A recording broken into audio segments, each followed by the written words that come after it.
Premier Doug Ford cited President Donald Trump's tariff threats as the reason for the early election call. But according to polls, voters rank healthcare as the top issue they say will influence how they'll vote. And with a doctor and nurse shortages, emergency room closures, and other pressing challenges, what prescription do the parties have to fix our ailing healthcare system? Let's dig in with Erin Ariss, provincial president of Ontario's Nurses Association based in Toronto. In northern British Columbia, Dr. Sarah Newbery, a family physician in Marathon, Ontario, and the assistant dean of the Physician Workforce Strategy for NOSM, the Northern Ontario School of Medicine. And with us in studio, Dr. Dominik Nowak, president of the Ontario Medical Association and a family doctor at Women's College Hospital, and Dr. Jobin Varghese, president of the Ontario College of Family Physicians and interim assistant dean of primary care education for the School of Medicine at Toronto Metropolitan University.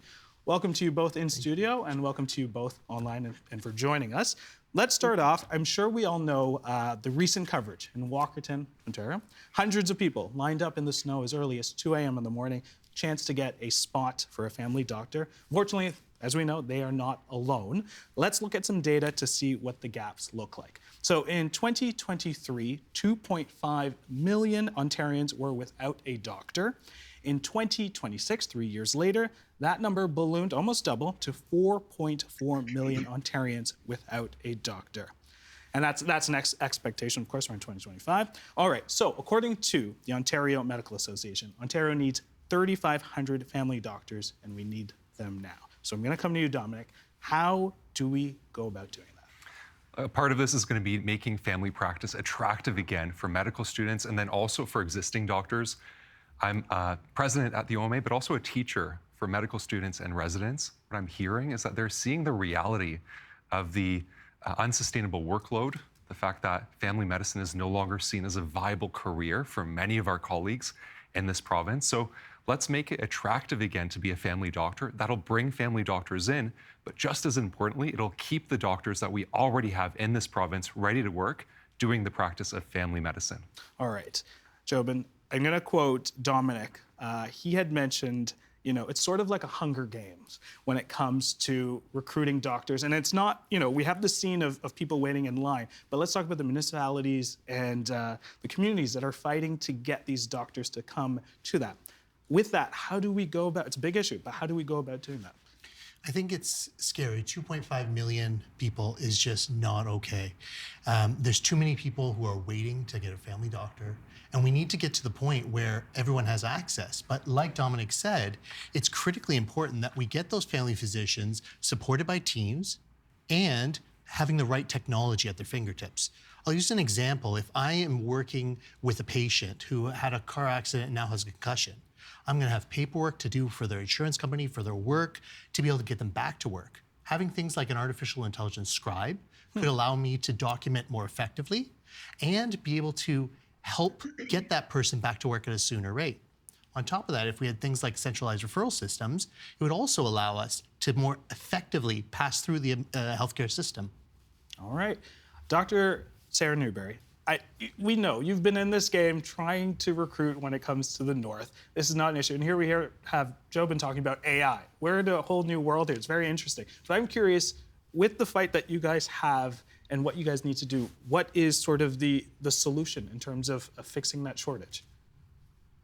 I think this is a really important question, Jan. And I think one of the pieces that feels profoundly important is the creation of a rural and northern health workforce strategy. So I think what Dominik and Jobin have highlighted are a couple of tactics that are important that would make practice more manageable. But there is a whole swath of tools and opportunities that we have at every level, from the federal government and tax incentives to the provincial government and how we create infrastructure supports, like Dominik and Jobin have referenced, to recruitment and retention incentives, to more robust team-based care. But part of what we need is to align all of those tactics in a coherent strategy that we can implement and drive over these next 4 years to achieve the target that's been laid out, and that we can measure and evaluate as we move forward. All right, Sarah, I'm going to stick with you. The OMA also estimates that almost 40% of those practicing now are considering retirement in the next few years. I was in Wawa a few months ago, and I was talking with Dr. Cotterill, someone who's been practicing with his partner since 1998. And when you start thinking about succession plans and what's next, there's a lot of concern there. And I'm curious, should we be trying to convince them to stay? Is that part of the solution, or is it trying to get new people in? What do we do with that sort of, the people that have been there, who've made those connections? What should we be doing with them? So I would say absolutely, it is not an either or, it is a both and. We have made some really important decisions as a province about the expansion of medical schools and postgraduate training programs. We've made some really important decisions about how we will welcome and support internationally trained physicians to the province. But we need to remember that medical education is not bums in seats in lecture halls. It is a shoulder-to-shoulder apprenticeship with clinicians, with doctors who have experience in the community.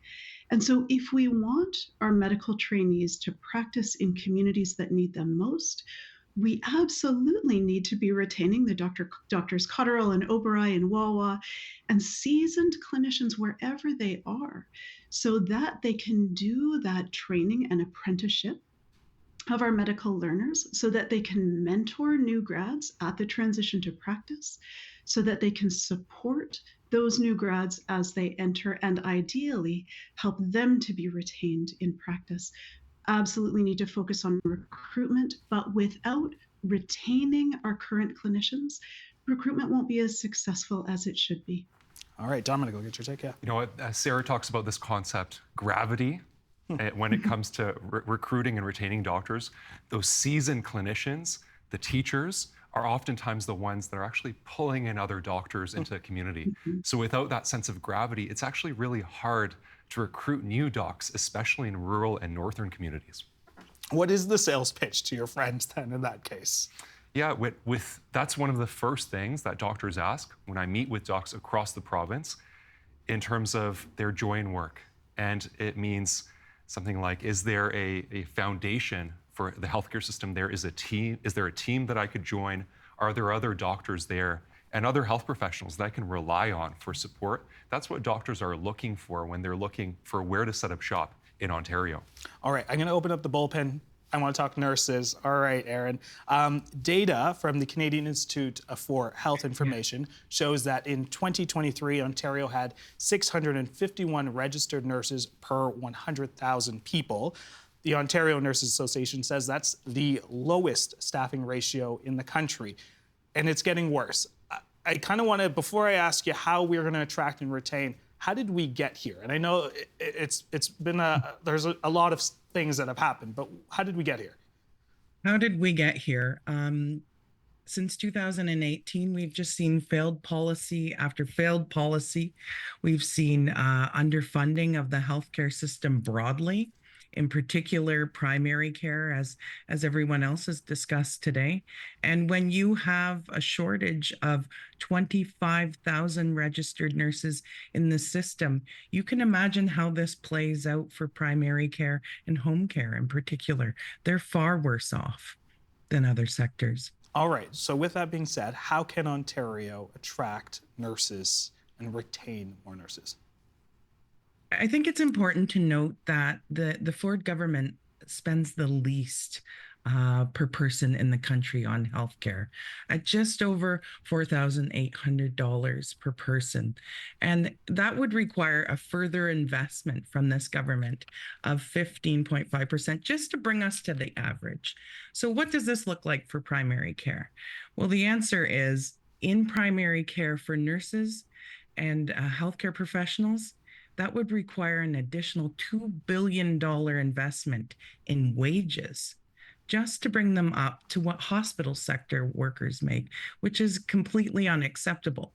So when you look at working as a team in primary care, it's very difficult to incentivize working in this sector when their wages are sometimes almost 30% less than the hospital sector. They're having a hard time providing for their families, so they go where they can make the best wage.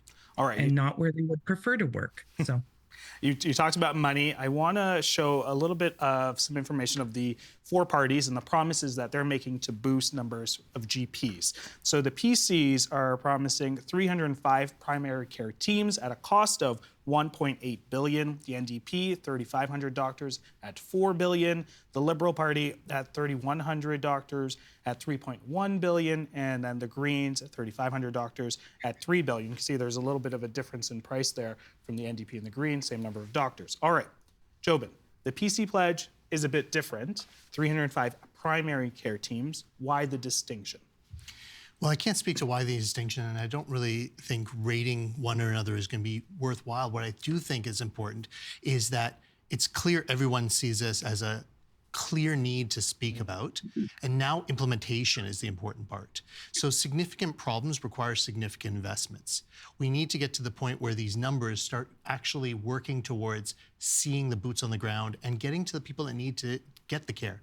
If I were to use the example of diabetes, the complexity that can occur means that it's not enough to just say we're going to put a nurse here and a pharmacist here, and they're not going to integrate with family medicine. We need to actually integrate them and allow family docs and communities to decide how those teams will best work.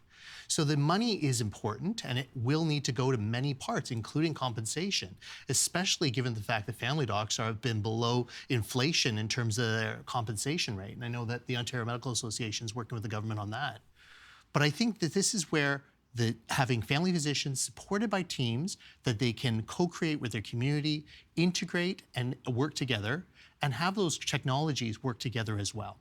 All right, Dominik, I'll get your take on that as well. And does it make sense with sort of those numbers that they're laying out? Is there a distinction between those 305 primary care teams versus just single numbers in terms of doctors? Yeah, what I will highlight here is that I think it's possibly historic that all of the parties are talking about connecting everyone to a family doctor.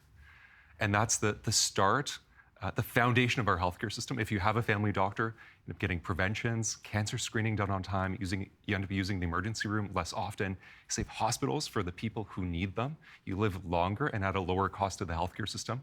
So that's potentially historic with the right leadership. And voters should decide who do they trust to bring our healthcare system to that future state of a family doctor for everybody. What I will say in addition to that is we also need to look at how do we offload pressure from our emergency departments, and then also how do we get our wait lists under control? I'm not hearing a lot about that, even though I'm really glad that we're talking about a family doctor for everybody in this province. All right, we'll talk about ERs shortly, but I'm going to stick with you, Dominik, because I want to ask, a Nick Nanos survey asked which party they trust to most deal with the doctor shortage. 28% for the Liberals, 26% for the PCs, 21% for the NDP. Those numbers, let's put them aside. I'm just curious, which party do you think has the most comprehensive plan? Yeah, what I will say is that this is a problem that's actually resulted from successive governments over years and decades. And what we need is a comprehensive, ambitious plan across party lines to get our healthcare system back on track. And that means a family doctor for everybody, emergency departments that are open, and then wait lists that are under control. That's what we're talking about. And that's where voters need to make the call. And I think for those of us in healthcare leadership, we're ready to work with anybody who assumes office in next week. All right, Sarah, I'll get your take on that as well. Yeah, I think what Dominik and Jobin have spoken to is really important. I think the only thing that I would add is that sometimes those numbers, like $3 billion, can seem big and overwhelming. But when we're talking about investing in primary care, we are talking about money that will be saved downstream. So if we can provide really good primary care, prevent serious illness, support people in the community, we will save money in the hospital sector and in other spaces where we are spending a lot of money now. So this $3 or $4 billion, whatever the number is, that we invest now in primary care is an investment, not a cost. And I think it's really important that we're clear about that. The other thing that I would say is as we focus on the health of the economy, we need to remember that, and we learned this well during COVID, that a robust and vibrant economy depends on having a healthy population who can engage in the workforce. And so as we think about that investment in primary care, those dollars will also pay off in a vibrant economy for this province. All right, Erin, for-profit nursing agencies. We have spent the province more than $1.5 billion a year on them. And I know Dr. Newbery just said $3 billion sounds like a lot of money, 1.5 sounds like a lot of money. But should we be changing that? Should we be looking at how much we're spending on these for-profit nursing agencies? Absolutely. Really, again, I could point to why nursing agencies cropped up, but I won't go into that. That's a history lesson and more time than we have today. But what you see is primary care isn't exempt from using nursing agency. In fact, there's a celebrated report, the Eckler report, that describes that nurses working who are agency nurses in primary care are making 41% more per hour than a regular unionized or non-unionized nurse or nurse practitioner in the sector. So it would be better invested in the nurses who work in this sector, in the healthcare professionals that work in this sector, and not spending as much to private agencies to fund. Tobin, I'll get your take on that as well. Well, I think privatization actually, in general, pulls away people from the public sector, and unfortunately goes to people who are usually more healthy and pulls away from people who need the help more. I think we need to use the investments we have to really strengthen our public system and ensure we get equitable access for all. Private nurse practitioner clinics popping up across the province. Could this be part of the answer in terms of our primary care challenges? I don't think we have a stance necessarily on that, but what I will say is that nurse practitioners, nurses, all play an important part of the team that we would want to build. And as we've talked about, implementation is critical. So ensuring that when we have nurses, nurse practitioners working together with family medicines that can lead those teams, that's where we're going to see a lot of benefit, and allowing our teams to strengthen and allow them to really help the most amount of Ontarians. Dominik. Yeah, what I will say is when I'm meeting with doctors across the province, one of the strongest recruitment tools is actually having a team there to support family practices. That means doctors working together with nurses, pharmacists, social workers, all sorts of health professionals working together for people's care. And that's actually another form of gravity that pulls in doctors into the communities that really need those docs. All right. Hospitals, let's talk about it. 2024 was apparently the province's worst year for emergency room closures. 1 out of every 5 hospitals with an ER or urgent care center had unplanned shutdowns. Sarah, why is the situation getting worse? Yeah, I think this is a really important question, and I think it largely has to do with staffing challenges. Both physician staffing challenges, but nursing staffing challenges were actually the cause of more of the closures of emerged departments across the province. I would highlight as well that this is particularly a rural issue. Almost all of the service closures were in rural communities. Most of them were in Southern Ontario, but some of them were in Northern Ontario, where the distances to the next nearest emerged department can be frighteningly long. And so I think, again, to the point of the conversation that we had early on in this conversation, we need a strategy that is going to focus on the whole of the health workforce, that is going to help us to understand what we need to provide the care that Ontarians expect, not only in primary care, but in their nearest emergency department and hospital setting across the province. All right, Erin, I'll get your take on that, because we mentioned nurses as well, who are part of that issue. Yeah. Until the end of 2021, I worked full-time as a registered nurse in an emergency department. So, and for 20 years. In fact, I can tell you that at that time when I left, it was chaos, and near closures frequently. So you can imagine over 200 closures of emergency departments last year in Ontario. I would really be frightened to see how many times emergency departments almost closed due to nursing and physician shortages. Without an investment in staffing, there's no end in sight to this either. Dominik, do the parties have a plan to fix this? I'm waiting to see details on those plans, but I will say this has a severe impact on people. Some time ago, I was meeting with a family who's taking their grandfather with signs of a stroke to a local rural emergency department that was close to home for them. They got there, saw a sign on the door that said emergency department closed, with the next one hours away. And we know in weather like right now in Canada, they're not getting there the same day, right? And when you're having a stroke for your loved one, every minute matters. That's what we're dealing with. This is a matter of life and death for many communities. And we're talking about rebuilding those foundations. Family doctor for everybody, an emergency department close by that's open, and then wait lists that are under control. That's the standard that everybody in Ontario should expect of the healthcare system. We can get there, but it'll take the political will to do that. I'm a little curious about, in terms of the parties, have we gotten any details on hospitals? Is there a little tricklings of some hope from parties in terms of what they're offering in terms of aid for hospitals? You know what, I'd leave that up to the political leaders to answer. What I will say is that in Ontario, we actually do have a lot to be proud of our healthcare system.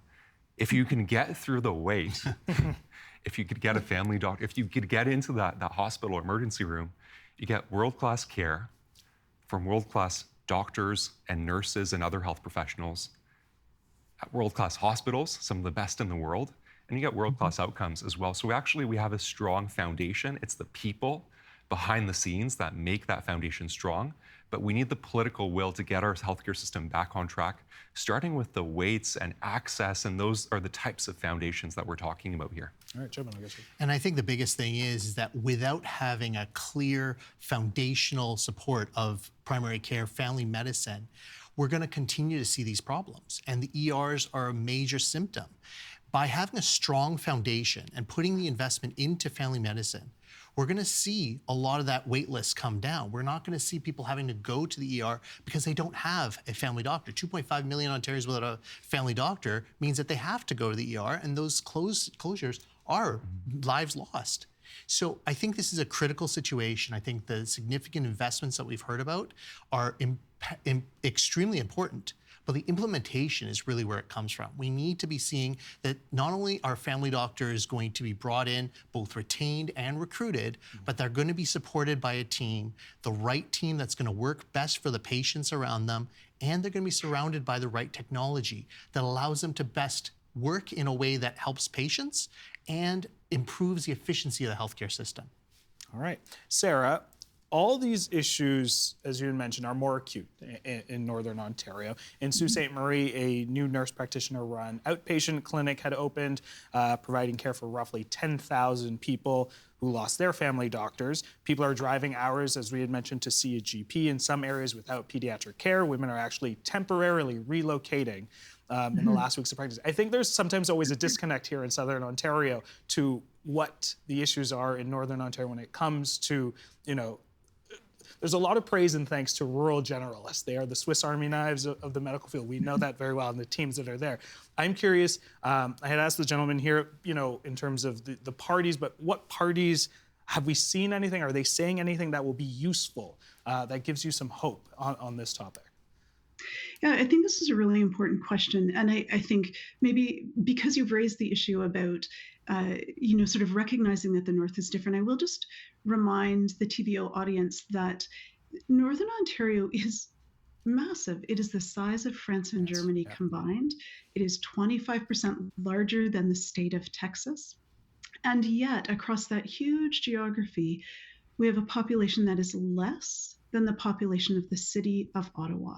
So less than 1 million people over 850,000 square kilometers.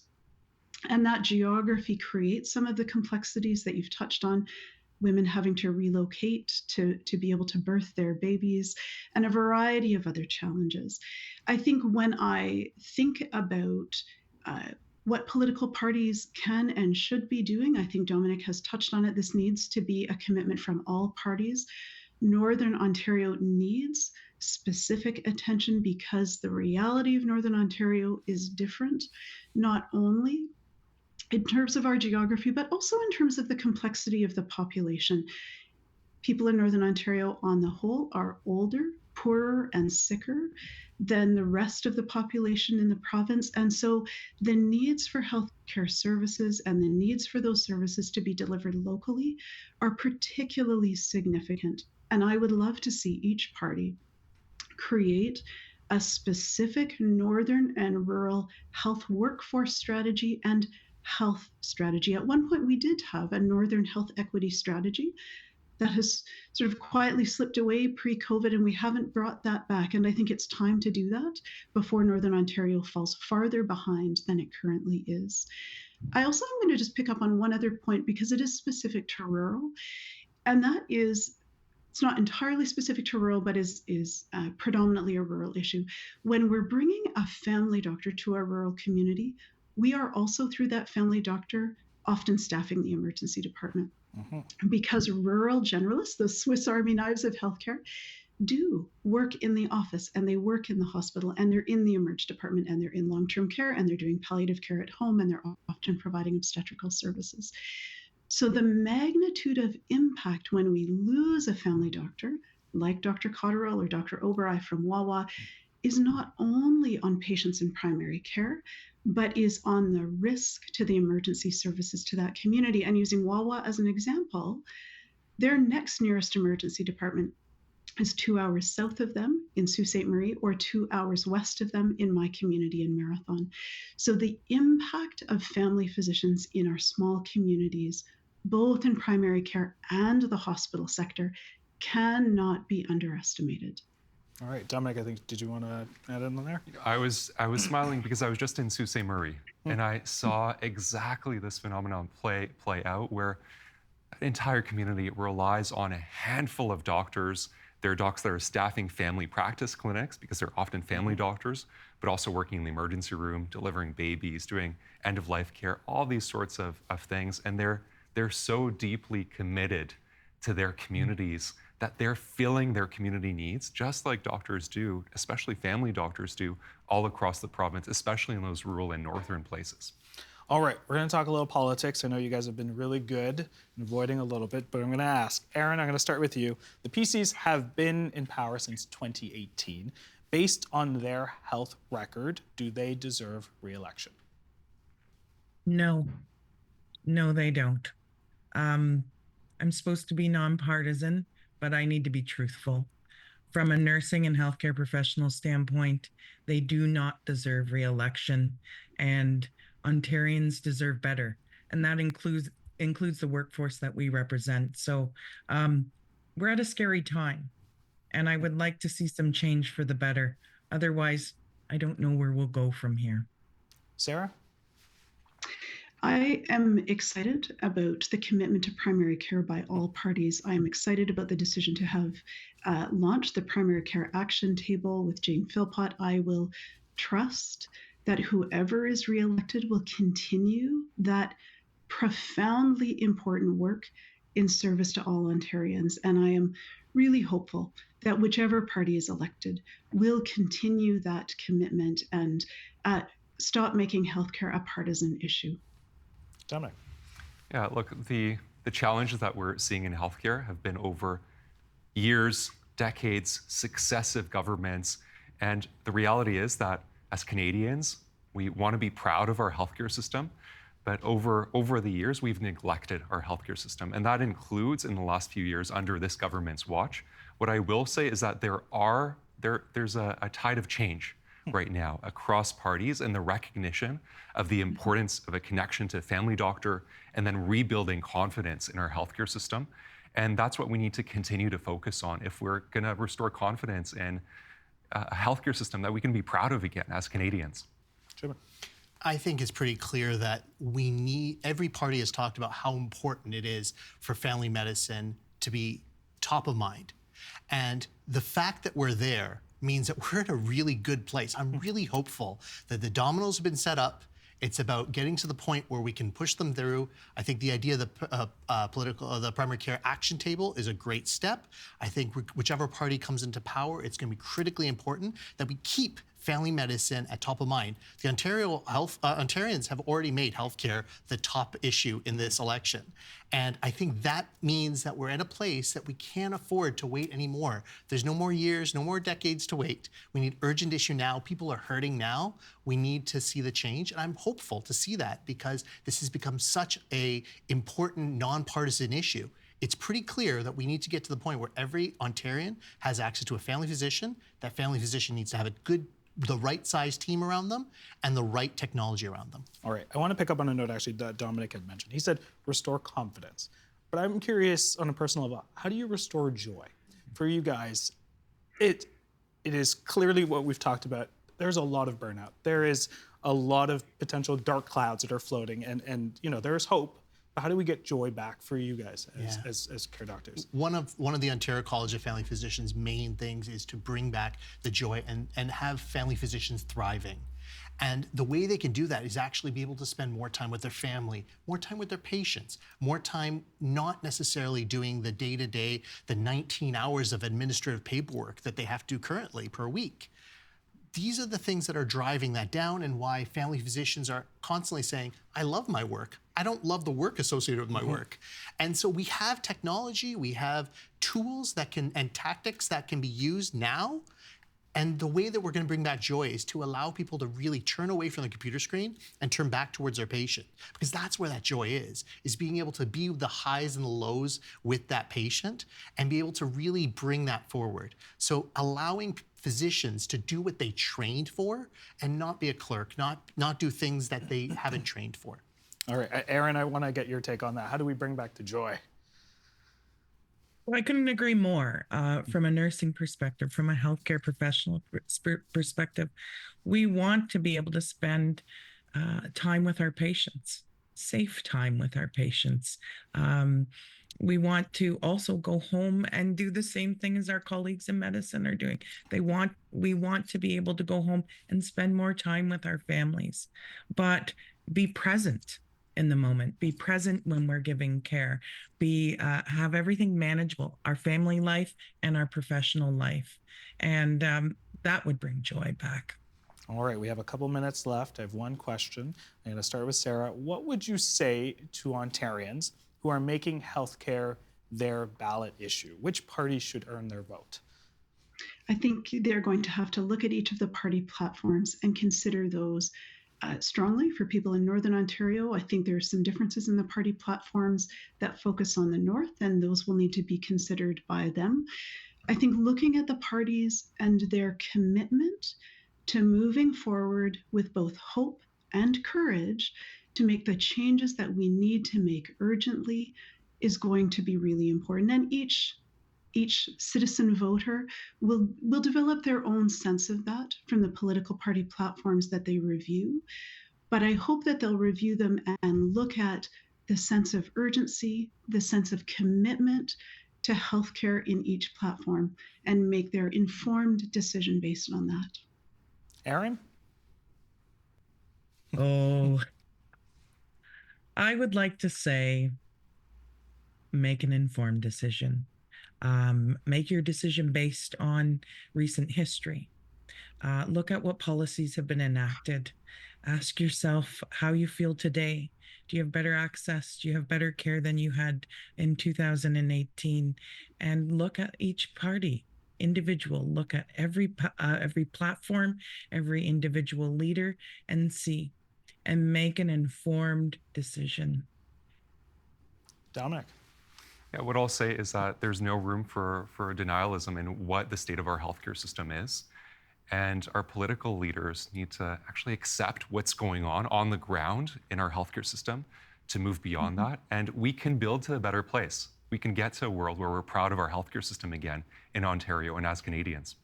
When do you get the last word? Well, thanks for that. And honestly, I think Ontarians, you've made this the healthcare issue. You've made this issue the election issue. So choose the party that's going to help you get to the point where implementing having every Ontarian with a family physician that's supported by the right team and the right technology is the reality. Look at the platforms and go from there.